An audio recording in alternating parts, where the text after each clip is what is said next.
Dr. Sajjad, would you allow, Dr. Farida from Canada? She is an IBM consultant. She is, I think, with us also.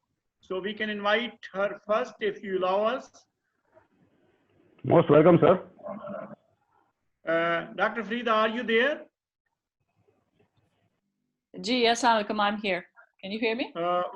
Welcome, because we promised you that we will bring you in around 6 o'clock Pakistan time. So just to, go with the things, like we have a very diverse group. We have people from Bangladesh, Afghanistan, Sri Lanka, and I missed some country, a lot more people with us. And they all are intellectual, they are faculty members, they are from very diverse background, and it's such a fun to, if you were with us in the introduction session, otherwise we will be putting the video and you will come to know to whom you were addressing. So Ms. Farida is a managing consultant at IBM Canada, providing expertise to clients in the area of enterprise learning strategies, content creation, skill development, agile, and learning deployment. Her clients are both Canadian and global, with dispersed workforces all over the world.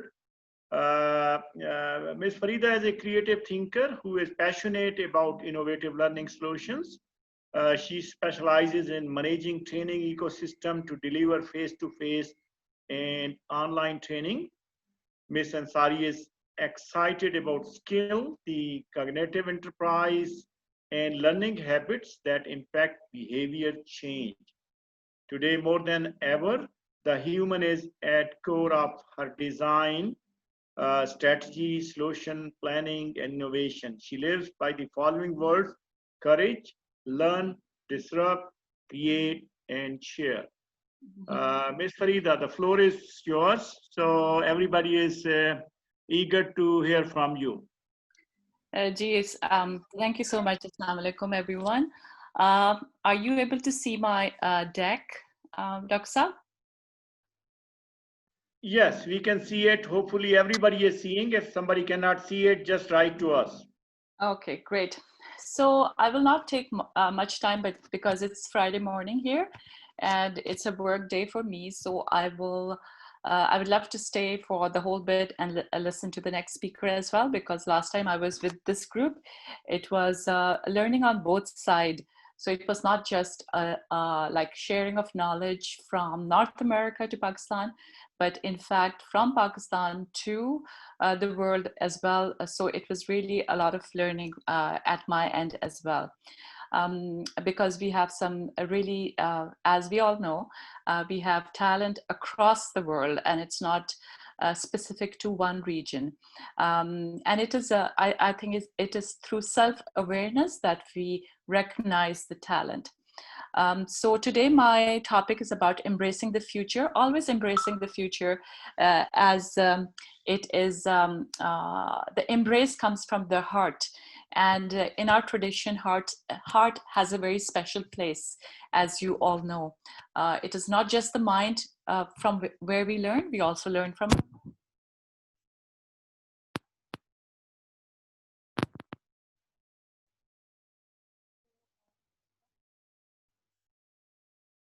place in my design work. And so I learn, I lead, and I share from my heart through courage. So, and that is why embracing the future. Now, we also talked last time, we talked about skills, and we talked about skills for the future. Today, I want to focus very much aligned to your topic, the one that you shared, Dr. Mukhtar, with me, skills for online teaching and engagement. So not just the design of how we teach is getting impacted by the times we live in, but also definitely the engagement. And from engagement, I mean engagement with our peers, engagement with our clients and customers, and most of all, engagement with our with our participants or students that have to learn and relearn in different in this different very different time. So I'll start really by talking about. Oh, I cannot move my presentation. Okay, there you go. So basically, I have three subtopics that I want to touch upon very briefly. They're huge topics by themselves. So today, the challenge about closing the skills gap is really it's really huge, and so making sure that we look at how we are not just identifying the skills gap, but how do we want to close the skills gap. So that's something I would like to touch upon again today. Then skills for successful engagement. I'm sure like the speaker before me, he was identifying many great engagement tips and tricks that they have that he at his organization has come up with. But engagement, what does that mean and how can we improve that? And I'll share some of mine that I have. And then some online tools for assessment. And assessment is so important. It has to be continuous, but also assessment through technology. How are we going to do that? So those are basically the three areas that I will talk about. Okay, moving on. So last time as well, I started with the research. One of my core interests, I would say, is research because it really provides a platform where we can leverage what others have learned. We can leverage benchmarks that have been gathered through many different worldwide organizations. I look at my employer's research, which is really interesting all the time because there are great minds working to gather that research. But here I am looking at the research that was conducted for Southeast Asia by United Nations in Pakistan, and it was published only last year. And one of the subtitles from that research study, "Leave No One Behind in the Skills Agenda," was really powerful. It talks about the skill gaps, the challenges, and opportunities as well. So I really encourage you to and I found it just by through Google. So it was a great read. It opened up many questions around what the reality on the ground is, and also it is also talking about there is a 3-topic agenda within it. So as well as it was very much aligned to what I am working on, which is about skill, reskill, and upskill. So, there is a new skill, and then there are some people who need to be reskilled because they might be moving within the organization. And there is upskill. You always have a need to learn more. So those are the 3 types of skills that I've been working on with my clients. And this study also touched upon the same concept. So it was really, it is a good one to reference if you're interested in looking at studies. Then this study is about the enterprise skills gap and how are we going to close that. There are 3 critical actions for closing the skill gaps. And this is a study which is also available. You'll have to dig a little deeper. I think I've shared this link with you, Dr. Mukhtar, earlier. It is a study coming out of IBM Research Institute, IBV. If you do a search, you will find that as well. And what they're saying is there are 3 tactics that they are providing. One is when you design your curriculum, and we talked about the curriculum in the last presentation as well. When as educators, when we look at designing curriculums, we need to think about how can we make it personal.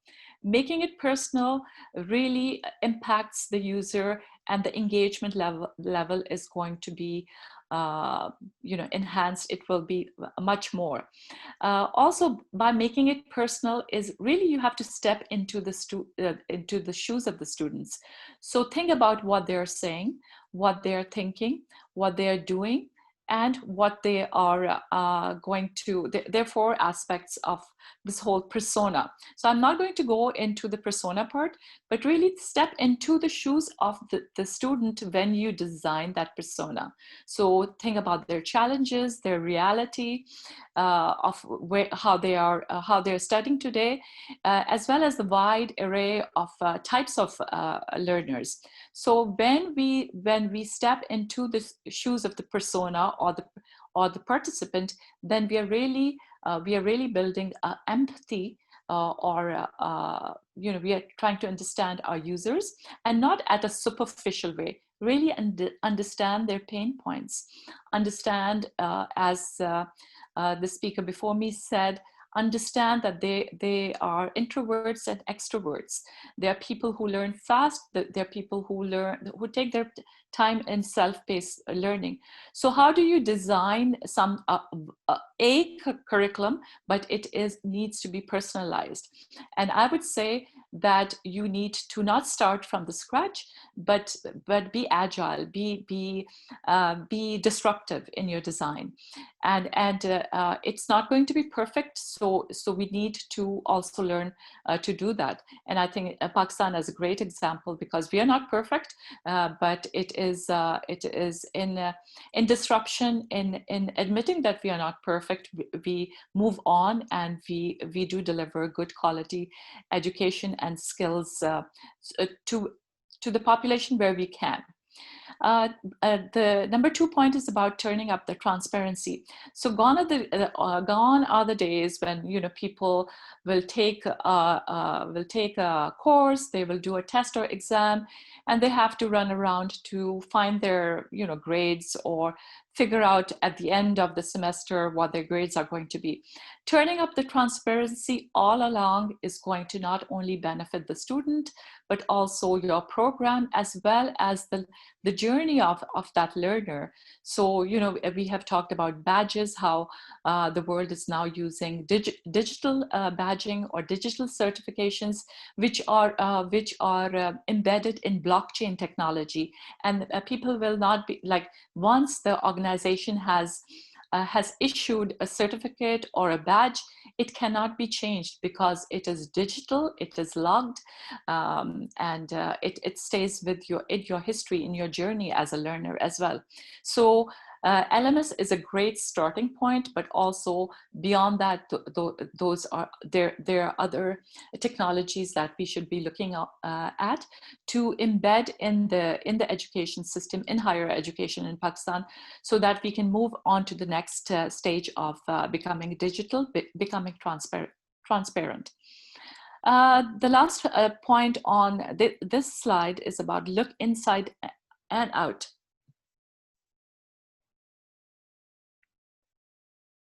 And what that means is don't be one-dimensional, not just looking at in one direction.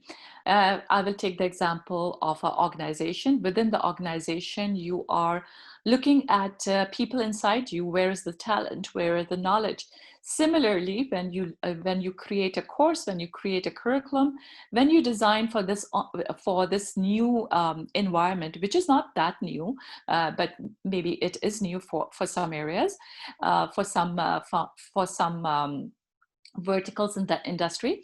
And so when you're looking inside, you will find a lot of knowledge, a lot of intellectual capital that you should be leveraging, and as well as outside. So always have a blended approach, and people in education know this very well, the blended approach. So we are not just looking at designing a curriculum today, which is online. We are also leveraging things which are maybe TEDx. So look at TEDx, what has TEDx provided in video. So you're not creating even videos yourself, you're actually leveraging intellectual capital which has been created around the world, and how does that tie into your topic? So if you are teaching, I don't know, neuroscience, there's a lot of great concepts and great talks about neuroscience which are out there and which are free, and you can embed those videos in there.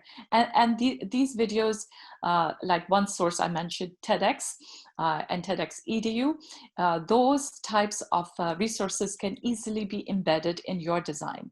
So looking multi-dimensional when you design is very important as well. This is more about making it personal. So understanding what the next generation digital learning environment is going to be. The ecosystem has become much more complex. So it is very important to understand the different components and how they work together. Of course, this is coming from, this is being used in Toronto, in North America, this model. So you will see some familiar components here. So, you know, dashboards, the LMS, the assessment tools, social networking, all these are very are well known, but stuff like learning analytics, because when we are, especially in a large organization like a university, we would be the organization would be generating a lot of data. So how do you collect that data and use it to make the curriculums, make that organization better? So learning analytics is a great area that can be looked at. Of course, course material is like the start of this whole journey. Like, how do you design course material, which is micro level learning? So as you talked about, providing providing courses which are shorter is the way to go. So we call I call that micro learning. So making sure that your courses are micro level, and the students can take them very like anytime, anywhere, and they are tracked. And if someone has to stop in the middle, they can come back and restart them. So all those good things about online learning should be, of course, kept in mind when you're designing your courses. Of course, sorry. One more thing I want to say is, forever, I remember that we have used ADDIE, the ADDIE design model. A stands for analysis, D for design, development, implementation, and evaluation. So the ADDIE, actually, if you keep ADDIE at the back of your design, it really helps, and it's a very simple way of moving forward. And then you can layer different other models, or you can layer in new things that will work for you. So NGDLE is one model. I also use, for my clients, I use a 70-20-10 model now, which means that 70% of your training or your learning is going to be formal learning. 20% is going to be learning through your peers, and 10% is going to be your online learning, because, as we said earlier, online learning can be pretty expensive to create, like simulations, you know, e-learning courses with avatars. All of that requires a lot of effort. So e-learning can be embedded. It is really great, and formal learning can also be e-learning. Of course. The beauty of about the 70-20-10 model, I find, is it is very scalable and adaptable. So if I'm going to, I have 3 clients right now, for example, and I take my 70-20-10 model to all 3 clients. Now, one client might just use 70-20-10 as is, but another client will say, Farida, this is not going to work for me. The stakeholders will not buy into the 70-20-10 model. It doesn't work. So you can always adapt it to, you know, whatever works for that organization. So make sure the ADDIE is at the bottom, and then you have other models that you can bring in. And so blending is really, you know, it's the way that I design, and I'm sure people have their preferences of how to design. Okay, moving on. So some tips, and these are huge topics by themselves. Last time I was on this group, I think 2 weeks ago, when Dr. Atar Rahman was talking, and he talked about creativity. You know, that he's such a powerhouse of knowledge. So, but his topic was around creativity and creative skills. And I thought that was so important because we undermine the creativity and talent sometimes in the youth. So making sure that you address not just of course, the creativity of how your students are going to learn, but also the creativity on how you are going to design. And I touched upon some concepts that I already use. But one concept, of course, and we've talked about it, is the user-centric design. So understanding that user is really important. Creativity, inspirations from around you, thinking outside the box, being disruptive, having the courage to try something new. All of that is about creativity, as well as having different circles. So don't all like the way that I built my creativity is not to hang out with only one type of people. So making sure my companions, my peers are of different groups, because different groups, different people think and talk differently. So when you have that workshop, when you have that designing workshop where you are going to design a new curriculum, make sure that you have a variety of people around you. So not only call your peers, the professors and the doctors, but also maybe call people who are from the end user population, your students. Maybe some of your top students can come in and talk about their pain points. So gather people around to design the curriculum. And I think that the time is right to think about designing curriculums in a co-create way. So co-creation is really important as well in this creativity circle. Innovation, of course, is innovation is about technology, is just one aspect of it. But innovation is about how are you going to do something unique. It can be low-end technology or high-end technology.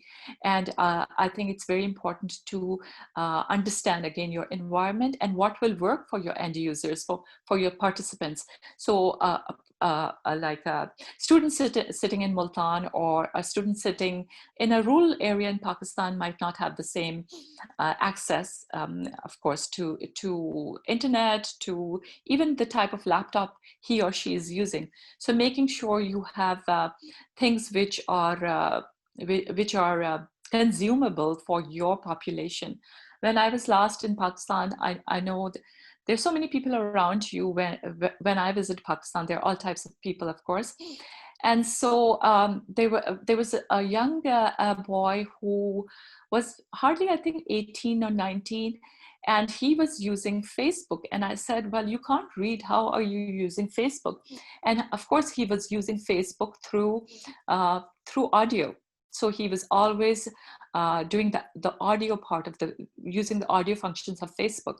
So as you said, Facebook is such a huge platform in Pakistan. So designing courses which are only audio I think is a great idea for a population which has a literacy rate which is, which needs to be improved.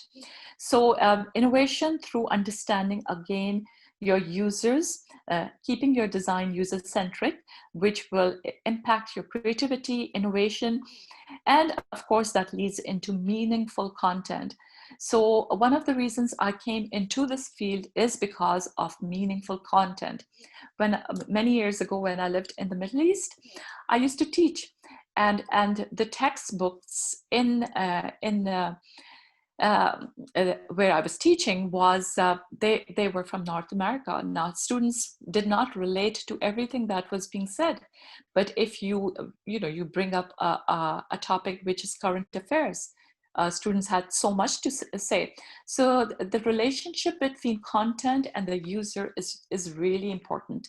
And I think as designers, as educators, we need to make sure that the content we are providing is really meaningful and it has a long impact on your students. I still remember what I learned from Pakistan studies courses way back in the 70s and 80s when I was in Pakistan and completing my education there.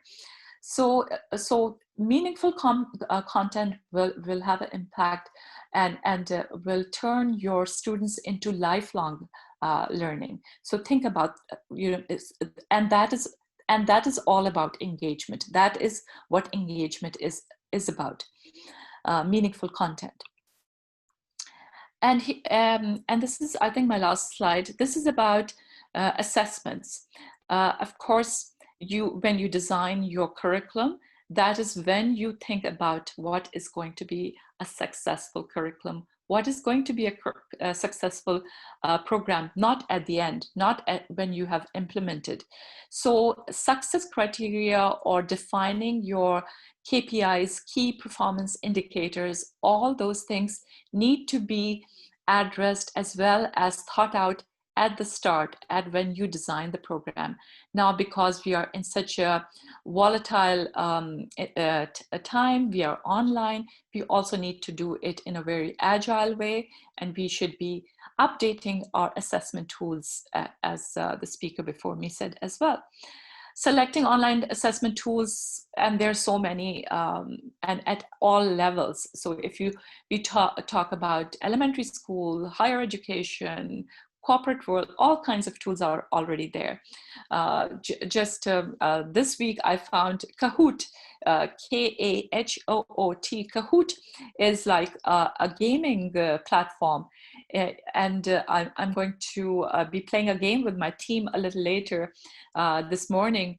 And I was trying to figure out what game am I going to do online, because gaming also improves engagement.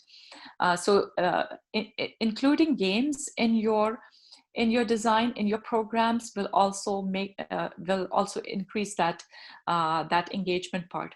But basically, there's so many online assessment tools, and making sure that you are, again, selecting online assessment tools that will work for your audience.